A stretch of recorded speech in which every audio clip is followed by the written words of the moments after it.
आज हम करने जा रहे हैं थ्योरम नंबर 13। इसकी स्टेटमेंट देखिए, every finite cyclic group of order N is isomorphic to Z by N Z. ठीक है, कोई हमें एक फाइनाइट साइक्लिक ग्रुप दिया हुआ है जिसका ऑर्डर हमारे पास एन है, कहते हैं वो आइसोमॉर्फिक होगा जेड बाय एन जेड के। ठीक है, हमने इन दो चीज के बीच में आइसोमॉर्फिज्म प्रूव करनी है। प्रूफ देखिए इसका, हमने लेट किया कि जी हमारा एक साइक्लिक ग्रुप है जिसका ऑर्डर एन है। ठीक है, वो ए से जनरेट हो रहा है हमारे पास। ठीक है, अब साइक्लिक ग्रुप क्या था हमारे पास, वो ग्रुप, ठीक है, जिसमें अब ए से जनरेट हो रहा है। तो ए की हम जब हम पावर्स कर रहे हैं, एन तक पावर्स कर रहे हैं, तो वो ग्रुप के सारे एलिमेंट्स को वापस से दे रहा है। ठीक है, तो वो हमारा साइक्लिक ग्रुप बन जाता है, साइक्लिक ग्रुप जनरेटेड बाय ए। ठीक है, तो ये उसका ऑर्डर हमारे पास एन दिया हुआ है। अब देखिए गाइस, क्या हमने फंक्शन डिफाइन किया है, F Z to G by F of N is equal to A raise to power N. ठीक है, अब देखिए गाइस, क्योंकि हम फाइनाइट साइक्लिक ग्रुप लेके चल रहे हैं, ठीक है, तो हम यहाँ पर जी लेके चल रहे हैं। अब यहाँ पर देखिए जेड बाय एन जेड है, तो यहाँ पर हम फंडामेंटल थ्योरम यूज करेंगे, तो इसलिए यहाँ पर इन्होंने जेड ले लिया। ठीक है,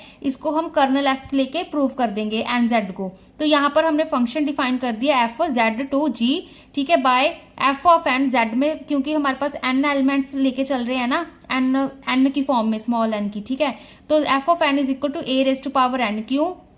अब जी में, क्योंकि जी साइक्लिक ग्रुप है, अब साइक्लिक ग्रुप में किस तरह के एलिमेंट्स होते हैं, ए रेज टू पावर की फॉर्म में होंगे ना एलिमेंट्स, तो ए रेज टू पावर एन। ठीक है, ये चीज आ गई। अब इसको हम पहले होमोमॉर्फिज्म ऑन टू, इसको हम एपीमॉर्फिज्म प्रूव करेंगे। ठीक है, एपीमॉर्फिज्म प्रूव करेंगे तभी तो हम फंडामेंटल थ्योरम यूज करेंगे। ठीक है, देखो पहले जब होमोमॉर्फिज्म प्रूव कर रहे हैं, हमने n1 n2 दो लिए, ठीक है, इंटीजर्स में से दो एलिमेंट्स लिए, f of n1 plus n2। ठीक है, अब देखिए गाइस, यहाँ पर क्योंकि z है, इंटीजर्स की बात कर रहे हैं, ठीक है, तो यहाँ पर हम इन्होंने एडिशन लेके चल रहे हैं। ठीक है, जो बाइनरी कॉम्पोजिशन है, एंड जो g की कॉम्पोजिशन, बाइनरी कॉम्पोजिशन लेके चल रहे हैं, वो मल्टीप्लीकेशन लेके चल रहे हैं। ठीक है, हमने की थी ना जो डेफिनेशन होती है, F of X star F of Y, F of X star Y is equal to F of X hash F of Y. ठीक है, दो डिफरेंट कॉम्पोजिशन होती है, एक जी की होती है, एक जी डैश की होती है। तो यहाँ पर भी हम ये, यहाँ पर जेड की है, n1 प्लस n2 हो गया, इसको ओपन किया, ए की पावर में चले गए, n1 प्लस n2,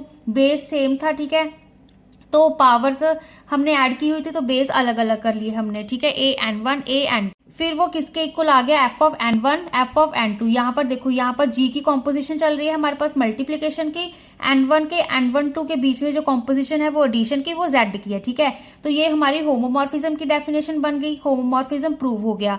अब ऑन टू के लिए देखिए, हम यहाँ पर से, ठीक है, जी में से एलिमेंट लेके चलेंगे।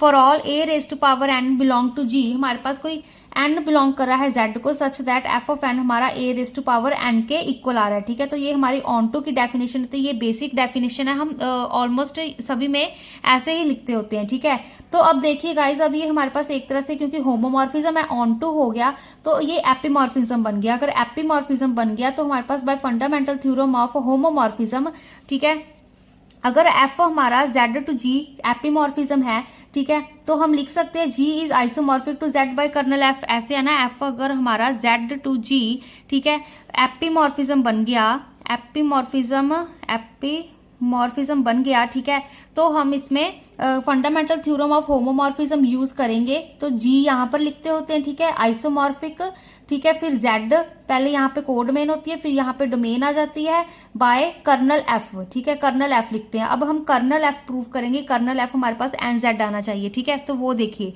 वेयर कर्नल एफ हमारे पास क्या है, कहते हैं कर्नल एफ में कौन से एलिमेंट्स होते हैं। ठीक है, अब जैसे अगर हम जी एंड जी डैश की बात करेंगे ग्रुप्स की, तो ठीक है, वो एलिमेंट्स जी के, ठीक है, जिन पे जब हम फंक्शन एफ अप्लाई कर रहे हैं तो हमें जी डैश की आइडेंटिटी ई डैश मिल रही है। ठीक है, कंफ्यूज नहीं होना है। तो ठीक है, कर्नल एफ में वो एलिमेंट्स होते हैं जी के, जिस पे जब हम फंक्शन अप्लाई कर रहे हैं जी के एलिमेंट्स पे, ठीक है, तो हमें जी डैश की आइडेंटिटी ई डैश मिल रही है। तो यहाँ पर हम जेड एंड जी की बात कर रहे हैं, तो यहाँ पर क्या आ जाएगा, फॉर ऑल हमने डिफाइन किया एम बिलोंग टू जेड। ठीक है, एम जेड को बिलोंग कर रहा है, such that F of M करने पर हमें आइडेंटिटी मिल रही है। ठीक है, जी की आइडेंटिटी ई होती है ना हमारे पास। ठीक है, तो एफ ऑफ एम करने पर, ठीक है, एम हमारा इंटीजर को बिलोंग कर रहा है। अब एफ ऑफ एम की वैल्यू हम A raise to power M put कर सकते हैं। क्यों? क्योंकि फंक्शन हमने यहाँ पर तो ऐसे डिफाइन किया था ना कि F of N is equal to A raise to power N होता है, तो यहाँ पर बस एम आ गया हमारे पास, तो एफ ऑफ एम की जगह हमने A raise to power M put कर दिया, ठीक है। A raise to power M is equal to identity. अब देखिए गाइज यहाँ पर एम डिवाइड कर रहा है ऑर्डर ऑफ ए को, ठीक है। अब ये चीज कहाँ से आई, ग्रुप्स में ना थ्योरम करी थी जब हमें ऑलरेडी, ठीक है, गिवन हो, यहाँ पर हमें ऑलरेडी दिया हुआ है ना, जी हमारा साइक्लिक ग्रुप है जिसका ऑर्डर एन दिया हुआ है, तो उसके मतलब ए का ऑर्डर भी हमारे पास एन है, ठीक है। Order of A is equal to N, ये हमें ऑलरेडी दिया हुआ है, ठीक है, क्वेश्चन में। तो अगर ये दिया हुआ है हमें, ठीक है, एंड हमें एक और लेके हमें मिल गया कि ए रेज टू पावर एम करने पर हमें आइडेंटिटी मिल रहा है, तो वो जो ये एम है ना, वो उस ऑर्डर ऑफ ए को डिवाइड करता होता है, ठीक है। ये थ्योरम का ही रिजल्ट यूज किया है हमने, ग्रुप्स में हमने ये थ्योरम करी थी, ठीक है। तो एम डिवाइड करा है ऑर्डर ऑफ ए को। अगर ये ऑर्डर ऑफ ए को डिवाइड करा है, अब ऑर्डर ऑफ ए क्या था हमारे पास, एन था, ठीक है। एम डिवाइड करा है एन को, वेयर एम बिलोंग कर रहा है हमारा इंटीजर को, ठीक है। तो ये किसके इक्वल आ जाएगा, मतलब बेसिकली एन एम डिवाइड कर रहा है, ठीक है, मतलब एम इंटू एन करेंगे तो हमारे पास रिमाइंडर कोई 0 बच रहा है, कुछ बच रहा है, ठीक है। तो ये चीज होती है हमारे पास, फुली डिवाइड कर रहा है इसको, ठीक है। तो यहाँ पर क्या आ गया हमारे पास, एन जेड आ गया, ठीक है, एन इंटू जेड। तो यही चीज हमने प्रूव करनी थी, तो जी हमारा क्या हो गया, आइसोमॉर्फिक हो गया जेड बाय एन जेड के, यही चीज हमने प्रूव करनी थी, ठीक है। जब हमारे पास डिवाइड वाला कुछ आ जाता है ना, तो हम फंडामेंटल थ्योरम ही यूज करते हैं, ठीक है। उसको हम एपिमॉर्फिज्म प्रूव कर देते हैं, ठीक है, फिर देन इसको हम फंडामेंटल थ्योरम यूज करके प्रूव कर देते हैं। बहुत ही इजी थ्योरम है, प्रैक्टिस करोगे तो आ जाएगी। बस यहाँ पर थोड़ा सा ध्यान रखना कि यहाँ पर हम जैसे बाइनरी कॉम्पोजिशन जहाँ पर डिफरेंट यूज कर रहे हैं, थ्योरम 12 में भी हमने डिफरेंट ही यूज की थी, बाकी सब कुछ बहुत ईजी है, सेम है, ठीक है, दोनों थ्योरम्स। क्रॉलरी भी देख लीजिए इसकी गाइस, हमारे पास क्या कह रहा है कि 2 cyclic groups of same order are isomorphic, ठीक है। हमने लेट किया कि जी जी डैश, दो हमारे पास हमने साइक्लिक ग्रुप्स लिए जिनका ऑर्डर कहते सेम है।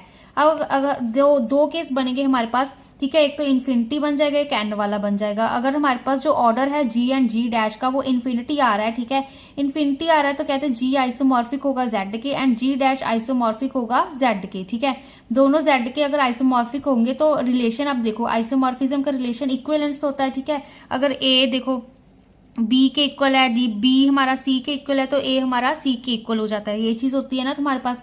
तो यहाँ पर हमारे पास क्या हो जाएगा, जी आइसोमॉर्फिक हो जाएगा जी डैश के, ठीक है।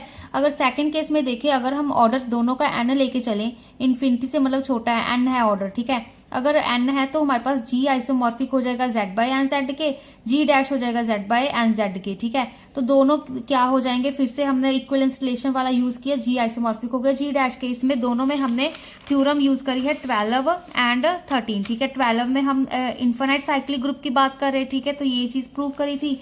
इसमें हम थ्योरम 13 में हमने फाइनाइट साइक्लिक ग्रुप लेके चल पड़े थे, ठीक है। तो हमारे पास जेड बाय एन जेड हमने आइसोमॉर्फिज्म प्रूव करी थी, यहाँ पर हमने जेड की प्रूव करी थी, जी आइसोमॉर्फिक है जेड के, ठीक है। इन केस ऑफ जब हम इन्फिनाइट ले रहे थे, जब फाइनाइट लेके चल रहे हैं तो जेड बाय एन जेड है, ठीक है। तो यहाँ पर भी हमने यही किया, जब इन्फिनाइट लेके चल रहे हैं तो जेड की बात कर रहे हैं, ठीक है। तो जब फाइनाइट की बात कर रहे हैं तो हम जेड बाय एन जेड की बात कर रहे हैं, ठीक है। तो ये अगर ये दो अकेली क्रॉलरी आएगी तो आपको दोनों थ्योरम्स प्रूव करनी पड़ेंगी।